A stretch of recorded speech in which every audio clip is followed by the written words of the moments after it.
What's up, everybody? It is Pete Hoffman giving you a live instant reaction from UFC 300. One of the craziest, sickest cards that I've ever seen in my entire life. Up and down, it was phenomenal.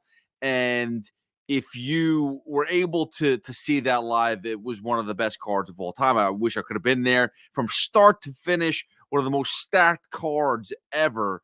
But that being said, there were some crazy things that took place. So we'll go and break it down a little bit. First of all, let's just end with the main event. Alex Pereira versus Jamal Hill in the light heavyweight bout. You had Alex Pereira knock out Jamal Hill. And what bothered me most, and listen, it was an amazing fight card. Every fight was living up to expectations. We're going to dive into some of the sickest finishes of all time. But this right here disturbed me because it reminded me, I was talking to my friends that were here at my house. It reminded me of an old Andrei Arlovsky fight where there was some sort of referee stoppage in between the fight. So all of a sudden, let's take a little quick break. Okay, we good? Reset the fight. And in an instant, you have a knockout with Andrei Arlovsky. In this case, it was Alex Pereira. Now, listen, it was a little different. It was a cup shot. Herb Dean was about to stop it. Pereira pushed him off. But within seconds, Jamal Hill, I think he was looking for maybe a tap to like say, hey, my bad, dude. Instead, Pereira, a left hook, knocks him unconscious and call it a day as he goes and grounds and pounds. And that's it. Call it a wrap. And you got, repeat champion in Alex Pereira. So I just hated the way that ended. I wanted to see a little bit more significant, the way that he finished Sean Strickland, the way that he finished Israel Adesanya. It was a little bit more planned out, and there wasn't any stoppage or anything in between from a ref. So that bothered me. That was the one thing that was basically the only thing that bothered me all night long. You had, was it 13 fights or whatever it was, a stacked card from top to bottom. And that's how you end it. That was a little frustrating, but overall, an amazing night of fights at UFC 300. You have, the headline is Max Holloway, Justin Gaethje took that fight, a 5-round BMF fight, took it to the final second of the 5th round. And in one of the most craziest 10 seconds, both throw down, and Max Holloway with a one-punch hook knocks out Justin Gaethje, gets the belt, which was winning the fight anyway. Let's be serious. Max Holloway, after he gave that leg kick and basically destroyed Justin Gaethje's face, that was a wrap. That was basically it. But Max Holloway was sitting there. He was picking apart Justin and was keeping it cool, calm, cool, collective. And I honestly think he was waiting for that finish. When 300K is on the line for a knockout, he was waiting for his finish, and he got it. And that's that. I mean, listen, when I saw Max Holloway was ready to go back up to 155, I thought Justin Gaethje was going to smoke him. You saw how he fought Dustin Poirier. You saw how he got demolished by Dustin Poirier last time he went into heavier division. And instead, you have Max Holloway just totally dismantled Justin Gaethje with 100 more strikes, significant strike attempts than Justin Gaethje. It was just incredible by Holloway. And now I don't know what his next step is. There's rumors, they're already talking about Holloway fighting Topuria at the featherweight division, which makes a ton of sense. Go back down, try to get your belt back. But I could also make a case that now Holloway has another opportunity in the lightweight division too. That was impressive. When he fought Dustin Poirier, it did not look good. Dustin Poirier seemed like he was just a complete weight class ahead of him. And that makes sense because 145, 155, he made a 10-pound jump. But here, Holloway looked comfortable, man. And that looks sweet. So we'll see what happens there. Back to the Alex Pereira thing real quick, because it's really, we talk about what's the next for Max Holloway. What's next for Pereira? He says he wants to jump into UFC 301, put a headline on there. I just can't see that happening so quick. But what I can see is UFC 302 in New Jersey, Prudential Center, June 1st. That makes a ton of sense. There is no main event right now. If you could put him on there, whether it's a heavyweight fight, whether it's a light heavyweight fight, that makes sense. Now, I wouldn't say, if Aspinall wants to get in sooner and get in, the May event, I can't see that happening. But if you can make a fight for June 1st, heavyweight fight, I could see that. Put it at a weight of 232. He weighed 232 pounds. He could easily fight in the heavyweight division. And he could, his power has transitioned to every single weight class he's gone to. Whether it's 185, 205, I could trust he can get to heavyweight. And I could trust they could land some shots and that hook, that left strike was nasty. Direct blow, knocks out Jamal Hill. It wasn't even, it was just, and that's what he does. And that was the concern I always had for Jamal Hill. I felt that Jamal Hill could last a little bit longer, hang with him, maybe trade some blows. But all Pereira does is just one strike. That's all he needs. And usually it's a right. This case, it was a left. And done. Now, some other amazing fights on this card that you got to give note to. Obviously, just to kick it off, Cody Garbrandt versus Deiveson Figueiredo. It's always awesome to see Cody Garbrandt. But think about this. It felt like a long night because at 6:00, you have Cody Garbrandt, a former champ in the bantamweight division, facing Deiveson Figueiredo, another former champ in the flyweight division, and that's the first fight of the night. It's outrageous. It's outrageous. This card was so stacked, and Figueiredo got the submission. And listen, Cody, I love watching him. He looked good that first round. Unfortunately, he just wasn't able to survive. You have Jim Miller in a lightweight fight with Bobby Green, and let's be honest, Jim Miller from Sparta, New Jersey, representing, he's been in so many major events, fighting in UFC 100, fighting in UFC 200, now fights in UFC 300. Is his time up? Is he ready to retire? I don't know, but let's be honest. Guy is a badass. Guy goes out there and he doesn't give up. He was a bloody freaking mess at the end of that fight. Bobby Green was just teeing him up, and yet he just looked phenomenal. Not phenomenal, but he was able to survive 3 rounds. And I don't think he's making UFC 400, I'll be honest. But overall, Jim Miller represents. It did a great job, It looked like he was attacking early. It looked like he had landed some good strikes. But overall, Bobby Green just, it depends on what type of Bobby Green you're going to get.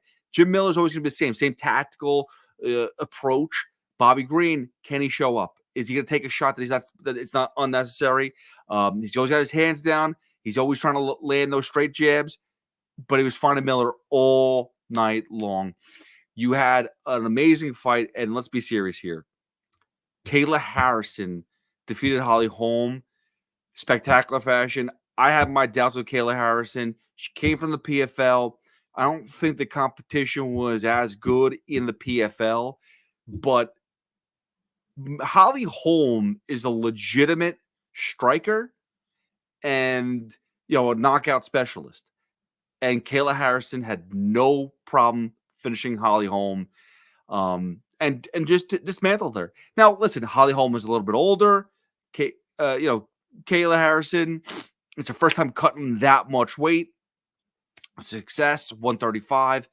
And let's see what type of damage she could do in the UFC. And you saw Amanda Nunes have a little, tease up there. It seems like she wants to get in the mix for that. Listen, whether it's Cyborg, whether it's Amanda Nunes, Kayla Harrison draws that out of fighters, draws that attention out of certain people that, I want that person. And Kayla Harrison, she's got the Olympic background. She's the type of person that's going to make Amanda Nunes want to come out of retirement, want to get Cyborg back in the UFC. Yeah, also had Yuri Prochazka take out Rakic for an amazing fight. Again, another light heavyweight fight. that is Yuri wants to fight Pereira. I think that's a good rematch to make. That makes total sense considering I think it was an early stoppage with Yuri and Pereira the first time. Now, whether or not you're going to get that, I don't know. Yuri is a little damaged, so if Pereira wants to fight sooner, Yuri's probably not going to be ready. But another amazing. There were so many finishes. The card seemed like it took forever, but there were just so many finishes. There were so many stoppages to this card. It really was unbelievable. One of the cooler moments, by the way, just to pause on the fights that were taking place. One of the cooler moments was, and it was nice to talk about it with the kids that were in my house because they never saw the fight before. Was Chael Sonnen and Anderson Silva, their fight from 2010, made it to the UFC Hall of Fame, their title fight where Chael Sonnen took Anderson Silva to the brink. And it looked like Chael Sonnen was going to win his title, beat Anderson Silva, and he was winning all 4 rounds. And in the 5th round, Anderson Silva was able to get that arm triangle in there, call it a wrap it up, and find a way to victory.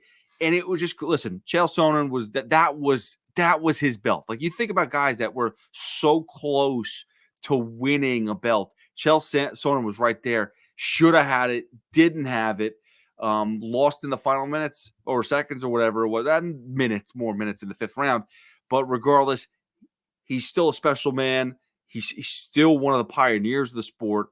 He's a great ambassador for the UFC. So to be honored, I think he's excited about it.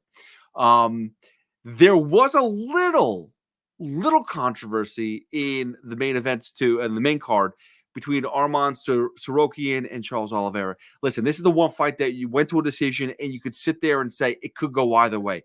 You had Charles Oliveira in the first round, basically put Tsarukyan in a position where he should have. Any normal human being would have tapped out in that first round. It just would have happened. But Tsarukyan is clearly a high level jiu-jitsu. He's got the good ground game. He's able to put Charles Oliveira in very incriminating situations and was aggressive enough and was able to find a way out of any sort of harm, which was impressive. And between the first and the third, again, the third round too, Oliveira had him in a situation where he could have tapped. And at the last minute or so, or seconds, he had him in submission again, Oliveira. And you thought that maybe those 2 moments would take over for that entire, fight and be highlighted more than maybe the second round was. Because Tsarukyan definitely won the second round. But between the first and the third, you could say that Oliveira did more, put Tsarukyan in more compromising situations. Now, the judges split. It was a split decision, but I could have seen it going to Oliveira. I know he was the underdog in this fight, but Arman Tsarukyan did not do enough to me to say that he deserved a title shot. That's the one thing that popped out of my head. I go, you really didn't have the best night versus Oliveira. You had a good night, you won, but did you really do enough to put you on top of that for the next contender in the lightweight division? And it's funny because I heard someone say, this one of the people that were here hanging with me, they were like, oh, he just kind of laid on him. Tsarukyan just kind of laid on Oliveira for like a good round or 2. I got to be honest, that's how GSP won his fights. So it's all strategies. Things work differently. And in this case, Tsarukyan got the win, and it's moving up to see maybe he's going to be the next contender in the lightweight division. Bo Nickel had a little run-in with Cody Brundage. Let's give Brundage a lot of credit. He's the type of guy that just walks in there and will try to screw up your day. He's not a highlighted guy. He's not a ranked opponent, but he does try to listen. Bo Nickel was the biggest favorite on the card, and he took him to had to take Cody Brundage to the second round to finish the fight, because that's how good Cody Brundage is and how, he never counts himself out. Wally Zhang versus Yan Jinan, an amazing fight. An amazing, almost near stoppage in that first round.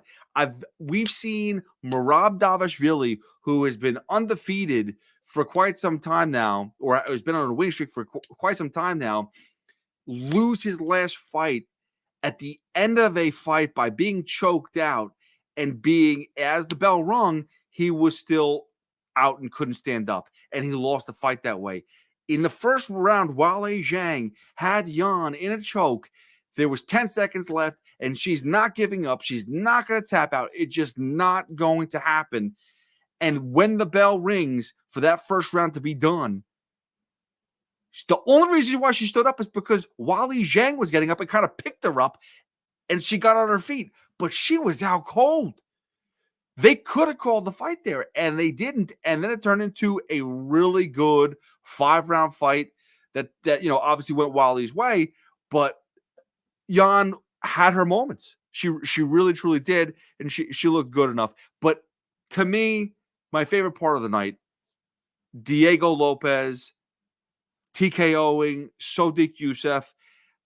Diego Lopez is a rising star. Ever since he's come into the UFC, he's just someone that you could tell is going to just take over. He came in last minute off his first fight in the UFC, and now has won 3 in a row, and he knocks out Sodiq in the first round, a minute 30 into the first round, and he is a rising star. He's going to take over eventually the featherweight. I'm not saying a championship right away, but he's somebody that can compete in the featherweight. Also, shout out obviously to Aljamain Sterling, who had a phenomenal fight versus Calvin Kattar.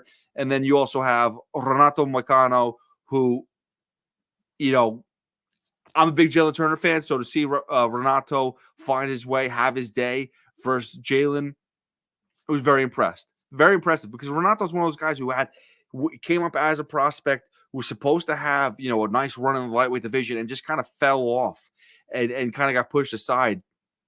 And now he's beaten Jalen Turner by TKO, looking good. And obviously Jessica Andrade beats Marina Rodriguez.